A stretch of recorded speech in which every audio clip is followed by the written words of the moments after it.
Fidèles téléspectateurs de Moto TV, bienvenue à suivre votre journal dont voici le sommaire.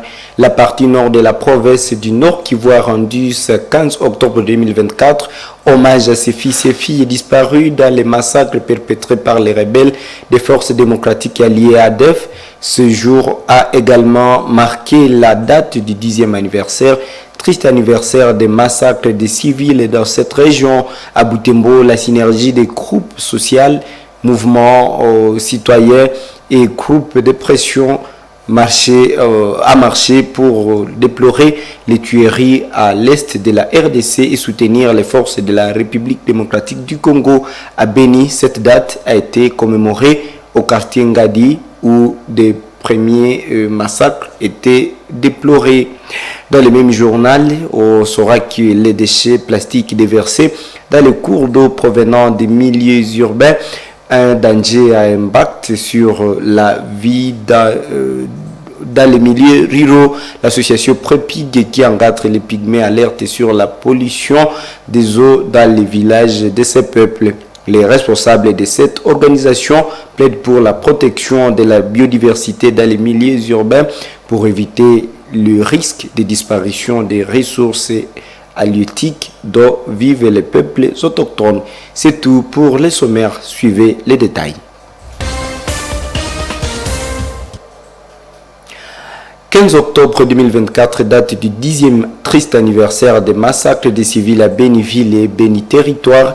À l'occasion, la synergie des groupes sociaux, mouvements citoyens et groupes de pression de la ville de Butembo organisait une marche pacifique. C'était pour eux un moyen de déplorer les tueries à l'est de la République démocratique du Congo en général et à Béni en particulier, mais également soutenir les forces de la République démocratique du Congo.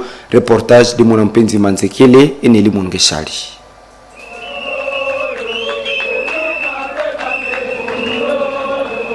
Ces centaines de citoyens de la ville de Butembo, venus de la synergie des groupes sociaux, mouvements citoyens et groupes de pression, étaient dans la rue ce mardi 15 octobre pour une marche pacifique. C'était à l'occasion du 10e anniversaire des massacres à ville de Béni et territoire de Béni. Ces jeunes gens, des hommes et femmes, sont descendus dans la rue, munis de drapeaux, des calicots de leurs groupes respectifs. Sur ces calicots, on peut lire non à la négociation avec les M23, oui aux offensifs et soutien aux forces de la République démocratique du Congo.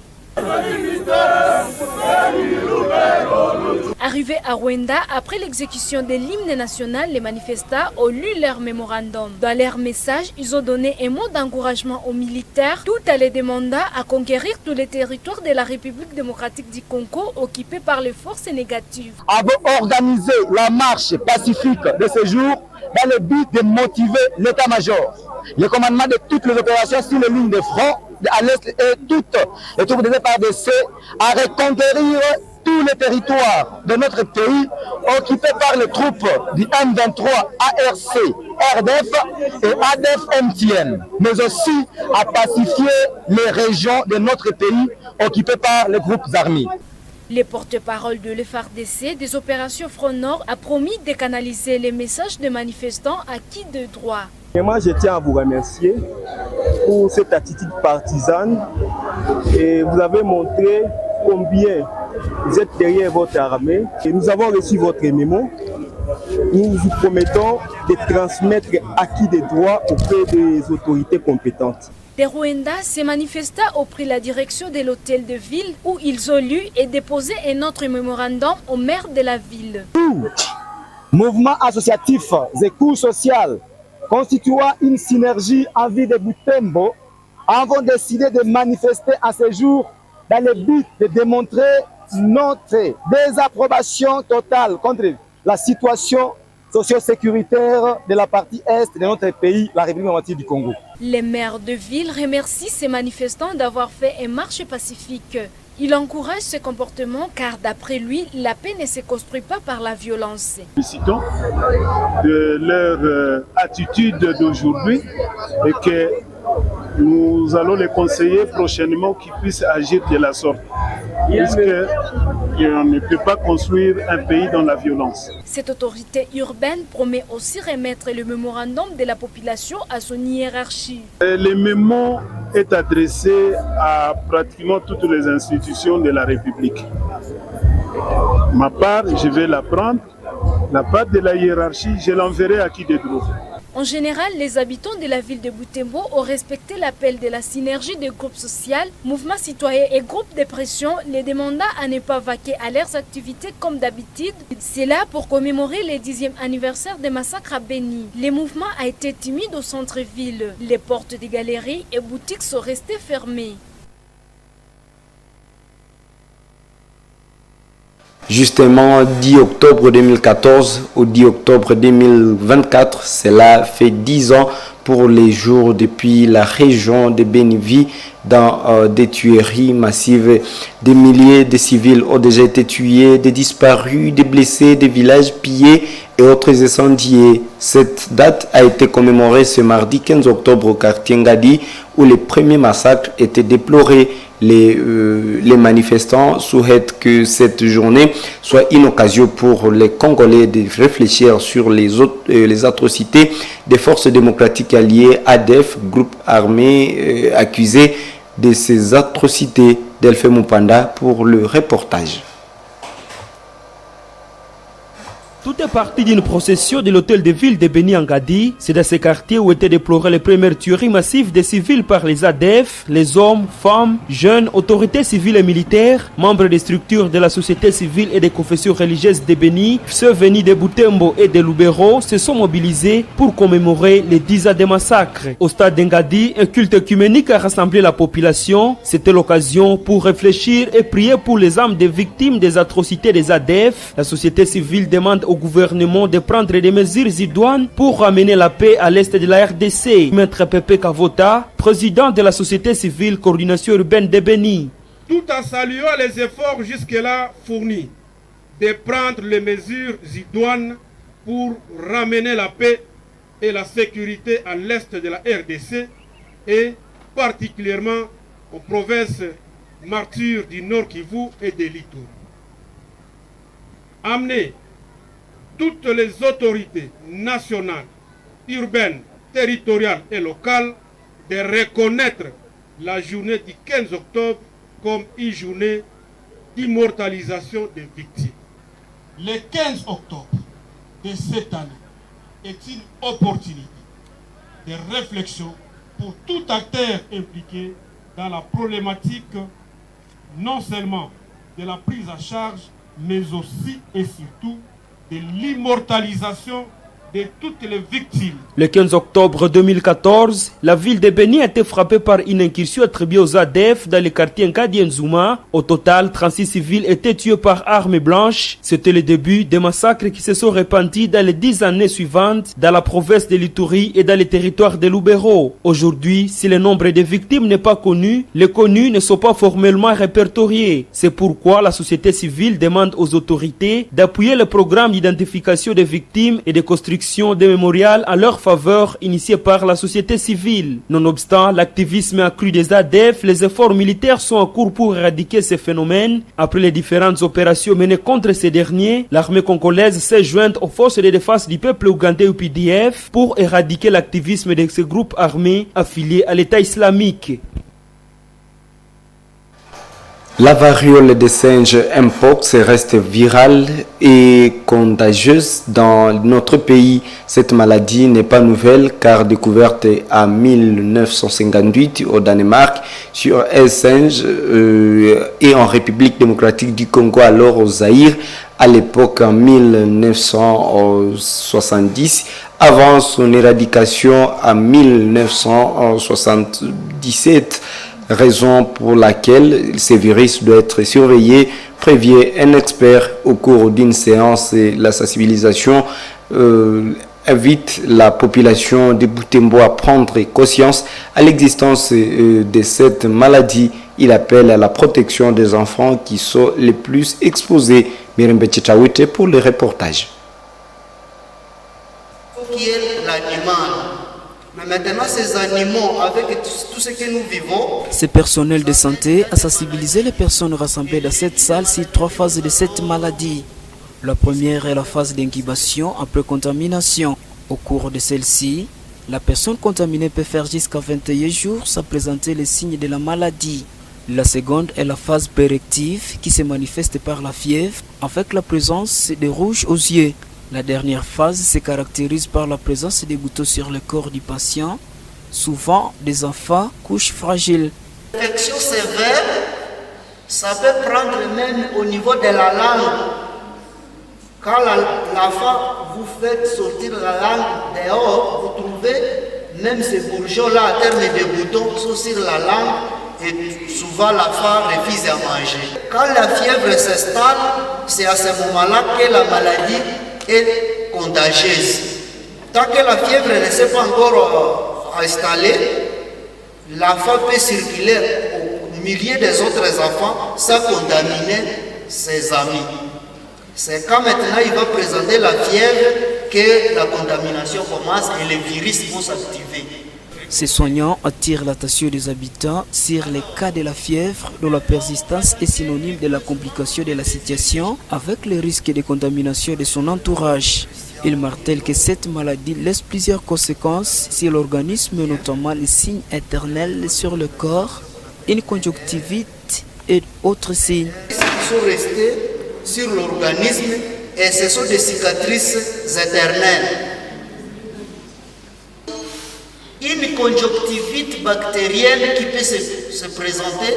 Donc, vous voyez l'œil de cet enfant et cet œil ici, c'est différent, n'est-ce pas? C'est des furoncles qui s'installent sur la paupière là-bas et ça va faire l'œdème qui va vous gêner de ne plus voir. Mais aussi, il y a une sorte de cataracte oculaire. Donc, quand de l'eau au niveau des membres inférieurs, vous pouvez avoir des plaies au niveau des plantes de pied, mais aussi des abcès au niveau jugulaire, au niveau du cou. Pour faire face à la maladie, les vaccins restent le moyen le plus efficace. Cependant, celui-ci démontre qu'avant ces vaccins, d'autres mesures préventives, dont le respect de la distanciation sociale avec le malade, la morsure d'animaux et plusieurs autres. En République démocratique du Congo, les mpox reste encore un problème de santé publique qui augmente à grande vitesse. Il est visible dans plusieurs zones de santé. Actuellement, il est une pandémie. L'OMS l'a déclaré 23 juillet 2024. Chaque 15 octobre, c'est la journée mondiale des lavages des mains. En ville de Butembo, Moto TV a constaté que le lavage des mains est facultatif dans plusieurs endroits de la ville. Le personnel de santé appelle les habitants à prendre l'habitude de laver les mains pour se protéger contre les maladies des mains sales. Suivez ce reportage. Le matin de ce mardi, nous arrivons à l'hôpital général de Kitatumba. Les kits de lavement sont installés par-ci par-là, surtout à l'entrée principale et au coin du bâtiment pour permettre aux malades et d'autres personnes de se laver les mains avant d'entrer. Au bout d'une heure depuis notre arrivée, personne pour se laver les mains alors que les gens font de va-et-vient. La situation est presque la même au centre hospitalier en Amahika. Ici, le lavage des mains est redevenu obligatoire depuis la maladie du mpox. Ce qui fait que les lavabos sont installés même dans les chambres de malades. Dans des places publiques, marché central et ailleurs, les kits installés pendant la 10e épidémie d'Ebola sont déjà désinstallés. Le directeur de nursing au centre hospitalier en Amaïka regrette le fait que la population a perdu cette sensibilité au lavage des mains. Cette habitude n'est plus de règles comme peu avant, comme c'était pendant la période d'Ebola. C'était vraiment systématique et tout le monde avait déjà compris qu'il faudrait se laver les mains régulièrement sans être même rappelé. Actuellement, donc, il faut rappeler qu'il y a un dispositif de lavage des mains pour que les gens arrivent encore à se laver correctement. Le DEN Meso-Filemo du centre hospitalier Anamaïka attire l'attention de tout le monde à la reprise de cette habitude pour ne pas contracter de maladies de mains sales. Recommencer, d'ailleurs on ne doit pas le faire pendant une certaine période, on doit se laver les mains régulièrement, pas parce qu'il y a épidémie qu'on va encore réactiver, non. Donc pour tout le monde, il faudrait se laver les mains autant de fois que vous trouvez qu'il y a un risque, en tout cas vous lavez les mains sans pour autant avoir beaucoup de difficultés. Cette journée de lavage de mains est instituée pour sensibiliser les citoyens à se laver régulièrement les mains pour prévenir de maladies de mains sales. L'association paysanne pour la réhabilitation et la protection des pygmées Prépig plaide pour la protection de la biodiversité dans les milieux urbains. La délégation de l'environnement dans leur région pousse les citadins à fluer dans les milieux ruraux. Ces milieux dont les ressources halieutiques courent les risques de disparition suite à la population plastique et des déchets, à la pollution plastique et des déchets produits en ville. Mirembe Tchetaoute pour d'ample détails dans ce reportage de Joël Tali. Ces vastes étendues de la concession de l'abattoir public de Butembo accueillent des déchets ramassés de toutes parts du centre-ville. Ces déchets constituent non seulement une menace pour l'environnement, mais ils polluent aussi les eaux dans lesquelles ils sont déversés. Ils menacent en même temps les ressources halieutiques y contenues. Le secrétaire exécutif de l'association paysanne pour la réhabilitation de la protection de pygmées Prépig alerte sur la présence de plastique dans des cours d'eau utilisés par des peuples autochtones pygmées à des centaines de kilomètres de Butembo. Des déchets qui viennent des milieux urbains, notamment Butembo. Lorsque cet environnement se dégrade en milieu urbain, les gens auront tendance à descendre en milieu forestier, ce qui constitue déjà une menace contre la vie des peuples autochtones.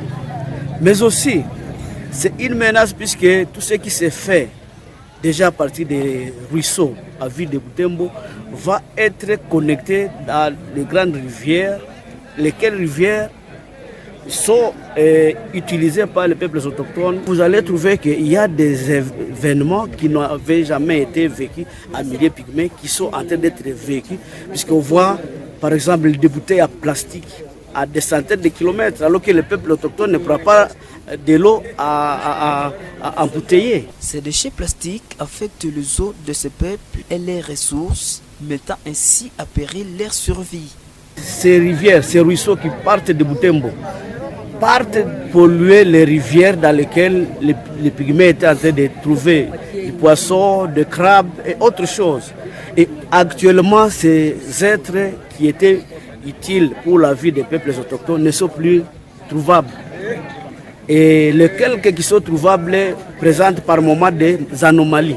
Donc on trouve que ce sont déjà des effets, des bouteilles à plastique, les sachets à plastique, dans les rivières à plus de 100 km de Butembo.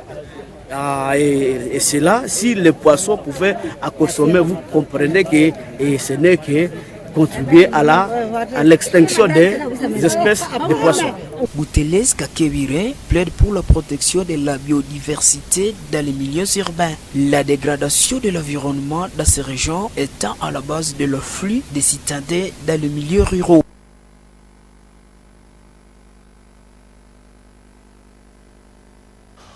Deux ans après l'attaque de la localité de Kabacha par les rebelles des forces démocratiques et alliées ADEF, la Moto TV a visité cette région située sur la route Butembo-Beni.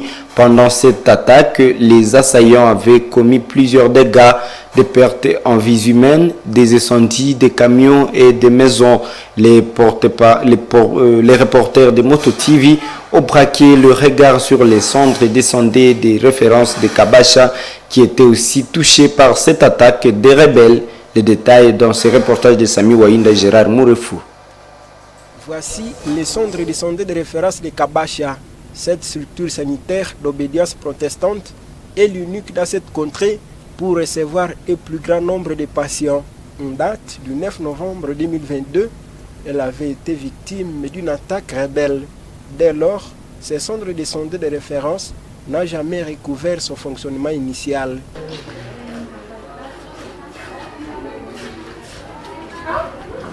Pendant l'attaque, le rebelle avait réduit en cendres et bâtiments qui accueillaient un grand nombre de patients. Aucune assistance des personnes de bonne volonté, soit de l'État, n'a été reçue. Après cet ignoble acte, seules les herbes poussent dans ces bâtiments abandonnés.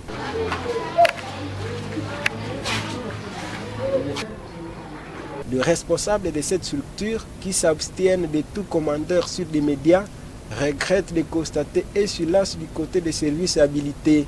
Néanmoins, ils se réjouissent du fait que la population s'adapte progressivement en se faisant soigner dans le centre de santé de référence de Kabasha. 2 ans après l'attaque de la localité de Kabasha, les dirigeants sollicitent toujours l'appui de bonne volonté pour opérationnaliser leur structure sanitaire. Pendant l'attaque, les présumés ADF avaient incendié les blocs de maternité. Un problème très visible. Des femmes enceintes abritent des bâtiments jadis réservés à d'autres patients.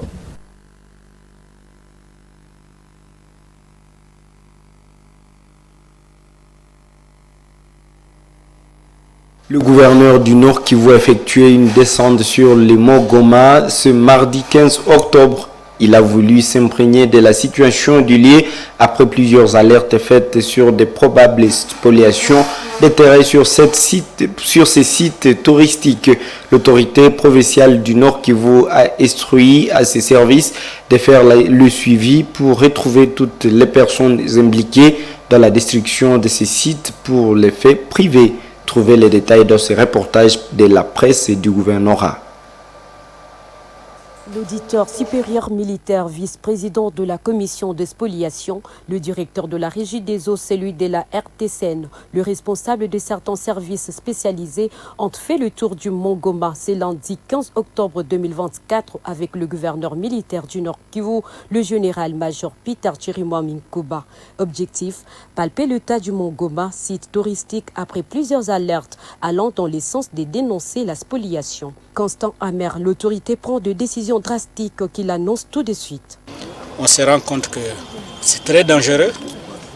Et d'ailleurs, on a commencé par constater que là où on avait prévu pour boiser, c'est déjà les terrains de personnes privées dont on ne connaît pas la provenance. Je suis en train d'interroger les services de cadastre qui me disent qu'ils ne connaissent rien. Je pose la question au chef de quartier, il me dit qu'il ne connaît rien. Alors je me dis, mais quel est le problème? Alors je viens d'instruire le P2 de nous rechercher les auteurs de cette spoliation et remettre ces gens à la disposition de la commission donc, de l'auditeur supérieur avec le procureur général qui sont les responsables de la commission ad hoc. Dans l'entretemps, nous venons d'ordonner l'arrêt des travaux jusqu'à ce que nous ayons des justifications claires parce que nous ne connaissons pas comment cela est arrivé. Le gouverneur a pris l'engagement de trouver un site pour délocaliser les familles de militaires et policiers qui se sont installés sur les monts Goma, détruisant ces sites.